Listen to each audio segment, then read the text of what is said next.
नमस्कार, hornbill TV देख रहे हैं आप। मैं हूं आपके साथ विशाल गर्ग। बड़ी खबर का रुख करेंगे। देहरादून से बड़ी खबर मिल रही है। राज्य सरकार को हाईकोर्ट और सुप्रीम कोर्ट का फरमान। कोर्ट ने 3 फैसलों से संकट में घिरी है सरकार। अस्थायी कर्मचारियों को नियमित करने का फैसला जारी। कर्मचारियों को मिलेगा समान कार्य का समान वेतन। कोर्ट ने सरकार को फैसला लागू करने के भी दिए हैं आदेश। कोर्ट के आदेश के बाद राज्य सरकार ने लिया फैसला। आउटसोर्स कर्मियों के मामले में दायर होगी पुनर्विचार याचिका। 4 याचिकाओं की सुनवाई के बाद सुनाया था कोर्ट ने यह फैसला। तो ये बड़ी खबर आपको बता रहे हैं, जहां पर कर्मचारियों को अब समान काम के बदले समान वेतन भी मिलेगा।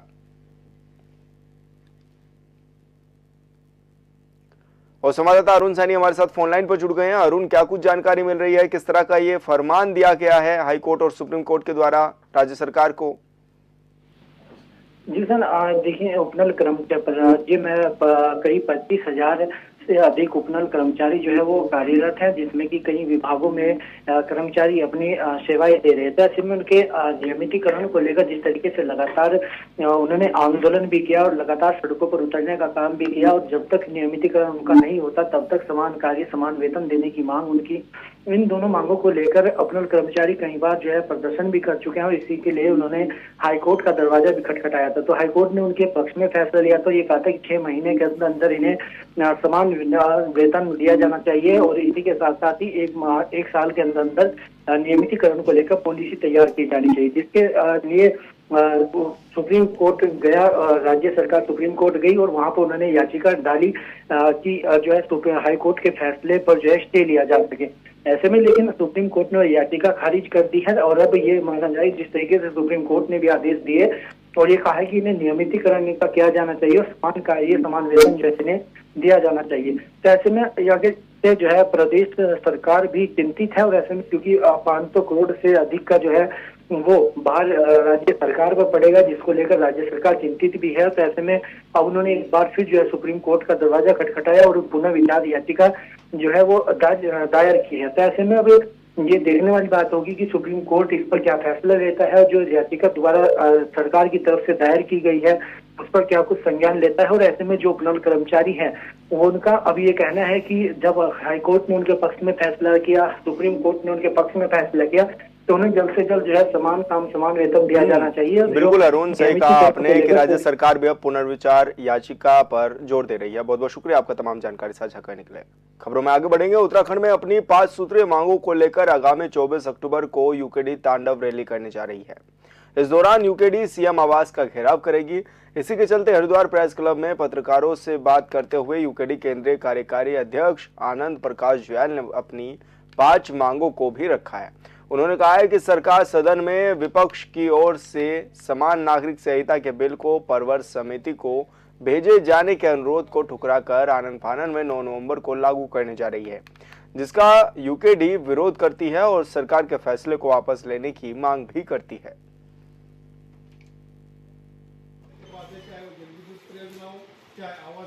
और बड़े मुझसे कि भाई धरने भी दिए, ज्ञापन भी दिए, हमने भूख हड़तालें भी करी, लेकिन अब हम ये महसूस कर रहे हैं कि वहाँ देवभूमि में तो निश्चित रूप से हमारे भगवान शिव भी कुपित है, शिव नगरी है, और जगह जगह जो हर साल बादल फट रहे हैं, नदियों में बाढ़ें आ रही है, तमाम लोग रहे हैं, तो हम ये मानते हैं कि अब शिव जी भी कुपित है।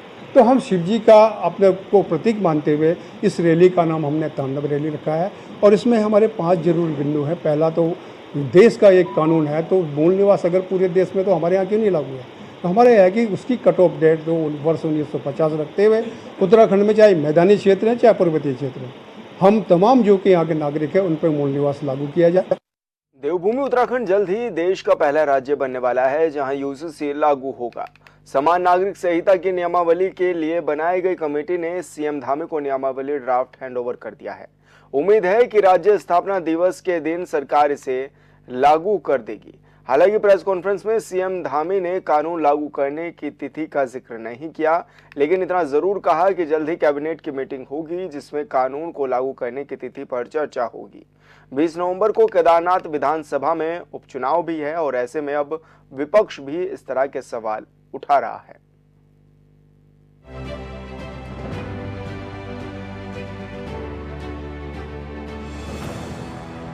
उत्तराखंड सरकार इतिहास बनाने को अब तैयार। देवभूमि में जल्द लागू होगा यूनिफॉर्म सिविल कोड। 9 नवंबर 2000 को उत्तर प्रदेश के अलग होकर उत्तराखंड राज्य का गठन हुआ था और अब खबर है कि 9 नवंबर को ही उत्तराखंड की सरकार रचने की तैयारी में है। दरअसल उत्तराखंड की बीजेपी वाली डबल इंजन की सरकार जल्द ही यूसीसी कानून लागू करने की तैयारी में है। यूनिफॉर्म सिविल कोड की नियमावली का draft rules making and implementation committee ने सीएम पुष्कर धामी को सौंप दिया है। 2022 को उत्तराखंड विधानसभा के आम चुनाव से ठीक 2 दिन पहले मैंने अपनी पार्टी की तरफ से उत्तराखंड की देवतुल्य जनता के सामने ये प्रस्ताव और ये संकल्प हमारी पार्टी का प्रस्तुत किया था कि नई सरकार के गठन होते ही हमारी सरकार सबसे पहला निर्णय समान नागरिक संहिता को राज्य के अंदर लागू करने और विधेयक के रूप में लाने के लिए हम पहला निर्णय लेंगे। और उत्तराखंड की देवतुल्य जनता का मैं आभारी हूं। अगर मुझसे बार बार अनेक स्थानों पर मैं जाता हूं तो वहां मुझे सबसे पहले लोग पूछते हैं कि आप इसका श्रेय किसको देते हैं। 2022 के चुनाव में सीएम धामी ने किया था वादा। यूसीसी का वादा पूरा करने को तैयार धामी सरकार। दरअसल साल 2022 के उत्तराखंड विधानसभा चुनाव से पहले मुख्यमंत्री धामी ने घोषणा की थी कि यदि बीजेपी की सरकार दोबारा से सत्ता में आती है तो प्रदेश में यूनिफॉर्म सिविल कोड यानी समान नागरिक संहिता लागू किया जाएगा। सीएम की बातों पर राज्यवासियों ने विश्वास किया और अब धामी सरकार अपना वादा पूरा करने जा रही है। एक जो परिपाटी थी वो परिपाटी को बदल दिया और हमने भी जो संकल्प लिया था, देवभूमि ने जिस काम के लिए हमको मौका दिया था, हमने वो काम सबसे पहले ही कैबिनेट में यही निर्णय लिया कि हम इसको लागू करने के लिए एक विशेषज्ञ समिति की कमेटी बनाएंगे और सेवानिवृत्त न्यायाधीश रंजना प्रकाश देसाई जी की अध्यक्षता में हमने कमेटी बनाई थी। उस कमेटी ने हमको अपनी रिपोर्ट सौंपी और रिपोर्ट सौंपने के बाद 6 फरवरी को विधानसभा में ये प्रस्ताव प्रस्तुत किया गया। उस पर चर्चा हुई, पक्ष विपक्ष सभी लोगों ने उस पर भाग लिया और 7 फरवरी 2024 को यह विधेयक विधानसभा से पारित हो गया। रिटायर्ड जज के नेतृत्व में तैयार हुआ यूसीसी का मसौदा।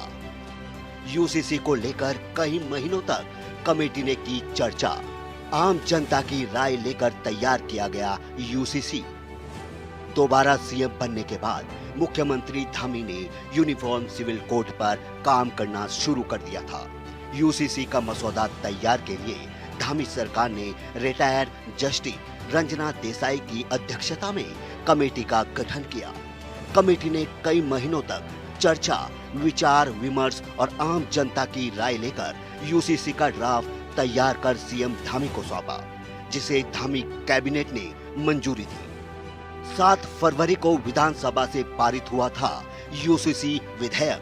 12 मार्च को यूसीसी विधेयक को राष्ट्रपति से मिली थी मंजूरी। 10 अक्टूबर रूल्स को मेकिंग इम्प्लीमेंटेशन कमेटी का गठन। इस साल 7 फरवरी 2024 को विधानसभा से यूसीसी विधेयक पारित किया गया था, जिसके बाद 11 मार्च 2024 को राष्ट्रपति का अनुमोदन मिलने के बाद 12 मार्च 2024 को यूसीसी का गजट नोटिफिकेशन जारी किया गया था। यूसीसी को सही तरीके से लागू करने के लिए इससे संबंधित नियमावली तैयार करने की जरूरत थी, जिसको देखते हुए सरकार ने 10 फरवरी 2024 को उत्तराखंड के पूर्व सीएम शत्रुघ्न सिंह की अध्यक्षता में 7 सदस्यीय रूल्स मेकिंग और इम्प्लीमेंटेशन कमेटी का गठन किया था। सीएम धामी को सौंपा गया यूसीसी नियमावली का ड्राफ्ट। कैबिनेट बैठक में होगी नियमावली का ड्राफ्ट पर चर्चा। कैबिनेट में तय होगा यूसीसी कानून कब करना लागू। नियमावली के लिए बनाई गई rules making and implementation committee ने ड्राफ्ट तैयार कर सीएम धामी को सौंप दिया है। इस मौके पर मुख्यमंत्री धामी ने कहा कि एक अथक प्रयास करने के बाद यूसीसी की नियमावली तैयार हो गई है। कमेटी ने यूसीसी नियमावली का ड्राफ्ट सौंप दिया है, लिहाजा जल्द ही इसको लेकर मंत्रिमंडल की बैठक की जाएगी और तय किया जाएगा कि कब उत्तराखंड में यूसीसी लागू होगा। और उसके बाद माननीय राष्ट्रपति महोदय को उनकी सहमति के लिए इसको उनको प्रेषित किया गया, वहां भेजा गया और 12 मार्च 2024 को ये अधिनियम माननीय राष्ट्रपति महोदया की स्वीकृति के बाद पारित हो गया। और इसके बाद जब पारित होने के बाद हमारे सामने जो एक बड़ा काम था कि ये कैसे लागू होगा, इसकी नियमावली एवं इसके क्रियान्वयन के लिए, इसको बनाने के लिए श्री शत्रुघ्न सिंह जी, जो आप सभी लोग उनको जानते हैं, हमारे राज्य के मुख्य सचिव रहे हैं, वरिष्ठ आईएएस अधिकारी रहे हैं, तो उनके अध्यक्षता में एक कमेटी का गठन किया गया। उस कमेटी के साथ अन्य लोग भी सम्मिलित हुए और सरकार के विभिन्न विभागों के लोगों ने, और मनु गौड़ जी, सुरेखा डंगवाल जी, जो हमारे पहले की जो ड्राफ्ट बनाने वाली कमेटी थी, उनके मेंबरों ने भी इसमें अपनी सेवाएं दी। कानून लागू हुआ तो उत्तराखंड देश का पहला राज्य। उत्तराखंड के यूसीसी कई राज्यों में होती है चर्चा। मीडिया से बातचीत में सीएम धामी इस बार जोर देते हैं उत्तराखंड देश का पहला राज्य बनने की तैयारी में है। जल्द ही कैबिनेट की बैठक में निर्णय लिया जाएगा कि इसे कब लागू करना है। इससे पहले सीएम धामी 9 नवंबर का जिक्र कर चुके हैं, लिहाजा उम्मीद की जा रही है कि राज्य स्थापना दिवस यानी 9 नवंबर तक कानून लागू हो जाएगा। ये किसी के लिए, किसी के भी खिलाफ नहीं है, किसी को टारगेट करके नहीं लाया गया है और ये सबकी समानता के लिए है। और जब हम विशेष जब हम ड्राफ्ट बनाने वाली कमेटी का हम गठन कर रहे थे, उस समय भी मैंने कहा था कि चूंकि आपने भी वो प्रश्न, चूंकि आप बहुत आगे बढ़ गया इसलिए इसको थोड़ा घुमा के पूछा है, मैं आपकी बात समझ रहा हूं। देखिए, ये देवभूमि उत्तराखंड है और यहाँ 4 धाम है। हर स्थान पर देव स्थान है। ये सैनिक बाहुल्य हमारा प्रदेश है। देवभूमि के साथ साथ वीरभूमि भी है। प्रत्येक परिवार से कोई न कोई देश की सीमाओं पर देश की रक्षा के लिए इस उत्तराखंड के प्रत्येक परिवार से अपना योगदान दे रहा है। 2 अंतर्राष्ट्रीय सीमाओं से लगा हुआ है और हमने पहले ही कहा कि देवभूमि में हम सबके लिए एक समान कानून लाएंगे। कोई किसी पंथ का होगा, किसी वर्ग का होगा, किसी भी समुदाय का होगा और उसके लिए हमको देवभूमि उत्तराखंड की देवतुल्य जनता ने अपना आशीर्वाद दिया, अपना समर्थन दिया, अपना मैंडेट दिया। तो देवभूमि की जनता ने ही कहा है हमसे कभी। समान नागरिक संहिता पर विपक्ष ने कसा तंज। यूनिफॉर्म सिविल कोड बीजेपी का राजनीतिक एजेंडा। देवभूमि को प्रयोगशाला के रूप में कर रही है इस्तेमाल। सीएम धामी सरकार इतिहास बनाने की तैयारी में है तो विपक्ष इसे लेकर तंज कस रहा है। कांग्रेस प्रदेश उपाध्यक्ष मथुरा दत्त जोशी का कहना है कि यूसीसी भाजपा का राजनीतिक एजेंडा है और उत्तराखंड में यूसीसी लागू करके भाजपा अपना एजेंडा पूरा करना चाहती है। उन्होंने कहा कि 10 साल से भाजपा केंद्र में है तो समान नागरिक संहिता लागू नहीं कर पाई और अब उत्तराखंड में इसे लागू करने के बाद भाजपा उत्तराखंड को प्रयोगशाला के रूप में इस्तेमाल करना चाहती है। क्योंकि ये भारतीय जनता पार्टी का राजनीतिक एजेंडा है और जब से भाजपा बनी है तब से कहती थी यूसीसी बनाएंगे, यूसीसी बनाएंगे। 10 साल में केंद्र में तो यूसीसी बना नहीं पाए। अब अपनी खींच मिटाने के लिए, अपनी शर्म मिटाने के लिए उत्तराखंड में इसको प्रयोगशाला बना रहे हैं। और जहाँ तक यूसीसी को पढ़ा है, देखा है, तो मुझे नहीं लगता उसमें बहुत कुछ कोई परिवर्तन आया है, कोई नयापन नहीं है, कोई नया ऐसा आदेश नहीं आया जिसकी वर्ग को, कई वर्ग ऐसे जो छूट गए हैं। आधा अधूरा यूसीसी है और भारतीय जनता पार्टी का एक राजनीतिक एजेंडा है और भाजपा यूसीसी के माध्यम से अपना राजनीतिक एजेंडा पूरा करना चाहती है। उत्तराखंड में अगर कानून लागू होता है तो फिर देवभूमि में सभी धर्म के लोगों के लिए एक ही कानून होगा और सभी को इसका पालन करना होगा।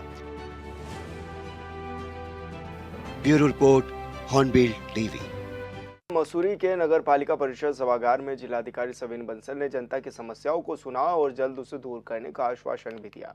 उन्होंने मौके पर अधिकारियों को जनता को हो रही परेशानियों से निजात दिलाने का आदेश भी दे दिया है। जनसंवाद में स्थानीय लोगों ने सड़क की दुर्दशा को लेकर जानकारी दी और साथ ही मसूरी के ऐतिहासिक कैमल्स बैक रोड को दुरुस्त करने की भी मांग उठाई है।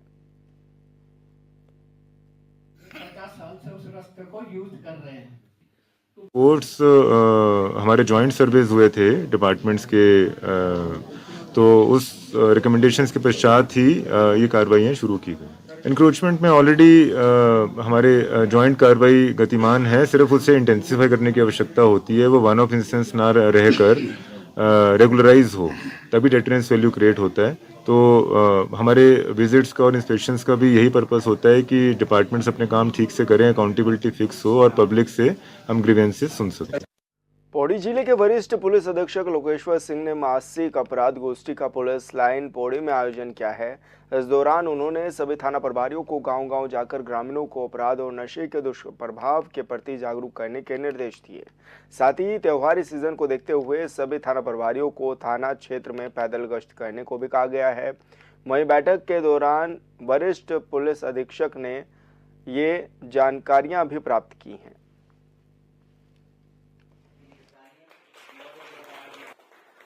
जो वहाँ की क्राइम समीक्षा है वो रखी गई थी, जिसमें जनपद में पूरे माह में जितना भी अपराध हुआ उसकी समीक्षा की गई। जो अपराध हमारा पेंडिंग है उसकी समीक्षा की गई। इसके साथ साथ क्योंकि त्योहार का सीजन है, उसके मद्देनजर रखते हुए क्या हमारे को इंतजाम करने हैं अगले माह तक, उसकी भी इसमें इंस्ट्रक्शंस दी गई है। और जिन कर्मचारियों अधिकारियों के द्वारा अच्छे उत्तम कार्य किए गए हैं उनको भी सम्मानित किया गया है।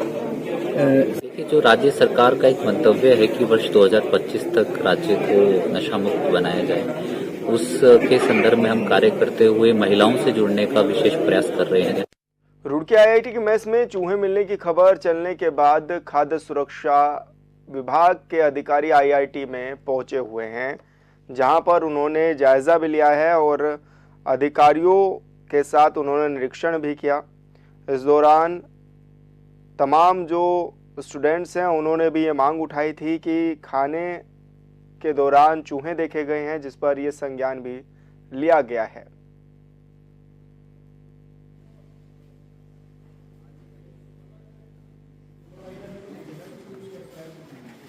कि ये ऐसे ऐसे वहाँ पे बच्चों ने शिकायत की है, जिसपे कि जो कैंटीन है उस पर खाना जो है सही तरीके से उसको बच्चों को नहीं परोसा जा रहा है। उसी परिप्रेक्ष्य में देखते हुए हम लोग आज कैंटीन पहुँचे पूरी टीम के साथ और हमने वहाँ इंस्पेक्शन किया है और जो भी शिकायत की उस आधार पर हमने वहाँ पर इंस्पेक्शन किया है, जिससे कि हमारे तीनों पक्षों को देखते हुए यानी कि आईआईटी का जो प्रशासन है उनका भी और जो कैटरिंग को इन्होंने दिया है, ठेका दिया है, उसकी हमने जांच की है। जो भी कमियां पाई गई उसके लिए हमने नोटिस जारी किए हैं, उनको समय दिया है 3 दिन के अंदर अपना।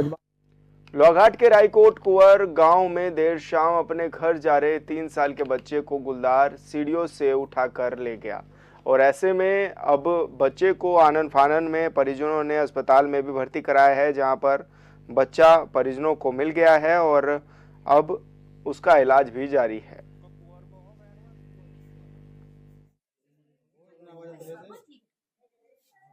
बच्चा अंदर को जा रहा था, सीढ़ी चल रहा था, उतने में ही पता नहीं 15 सेकंड के अंदर इसने बहुत मतलब 200 मीटर, हाँ, तो बच्चे ने आवाज की, उसके बाद क्या कहते हैं सब लोग गए फिर लेने उसको, तब अभी इसको इतनी चोट पहुंची, हाँ, फिर सब लोग बहुत चिल्लाए, फिर छोड़ के भाग गया था वो। जैसे बच्चे अपने आंगन में खेल रहा था तो लगभग 8 बजे के करीब कुत्ता ने अचानक से उस पे झपट्टा मारा, जिससे बच्चे के सर के ऊपर और जो है आंखों के नीचे गहरा घाव बन चुका है। तो होना चाहिए। तो अभी हमारी वन विभाग से मांग होगी कि जो है गांव में जो बाघ का आतंक है उसके लिए उचित निवारण किया जाए। जो है हमने देखा है उसमें बाएं ओर से इसके चेहरे का जो है मांस जो है लटक रहा था, हमने प्राइमरी ट्रीटमेंट दिया है इसको और क्या बोलते हैं पैकिंग करी है, इसको सर्जन की जरूरत है, वो टांके लगाएंगे अंडर एनेस्थीसिया, इसके लिए हम इन्हें डिस्ट्रिक्ट हॉस्पिटल रेफर करें।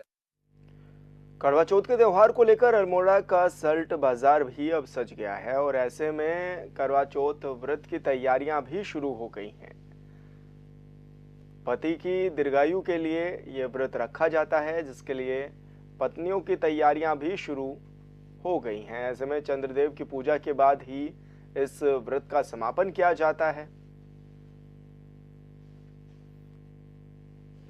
करवा चौथ की व्रत की तैयारियों के लिए अब लगातार महिलाएं जो हैं वो बाजारों का रुख करती हुई भी नजर आ रही हैं। पति की दीर्घायु के लिए इस व्रत को करती हैं पत्नियां।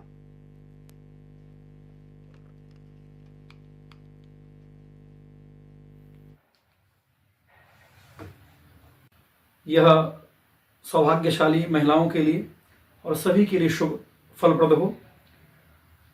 करवा चौथ प्रातःकालीन जो समय है 20 अक्टूबर 2024 रविवार को 6:46 से प्रारंभ हो रहा है और 21 अक्टूबर प्रातःकालीन यानी कि रात्रि पर्यंत 4:16 तक यह रहेगा। तो इस विजय मुहूर्त में शाम को 1:59 से लेकर के 2:45 तक आप पूजन कर सकते हैं विजय मुहूर्त में। और इसके अतिरिक्त चंद्रोदय जब होगा 7:54 लगभग पृथक पृथक इसका समय भारतीय राज्यों का अलग अलग स्थान का अलग अलग चंद्रोदय हो सकता है, क्योंकि 2-4 मिनट का अंतर पड़ेगा। तो 7:54, 56, 58 लगभग 8 बजे तक अलग अलग शहरों में चंद्रोदय होगा। और फिलहाल इस बुलेटिन में इतना ही। आप देखते रहिए हॉर्नबिल टीवी। नमस्कार।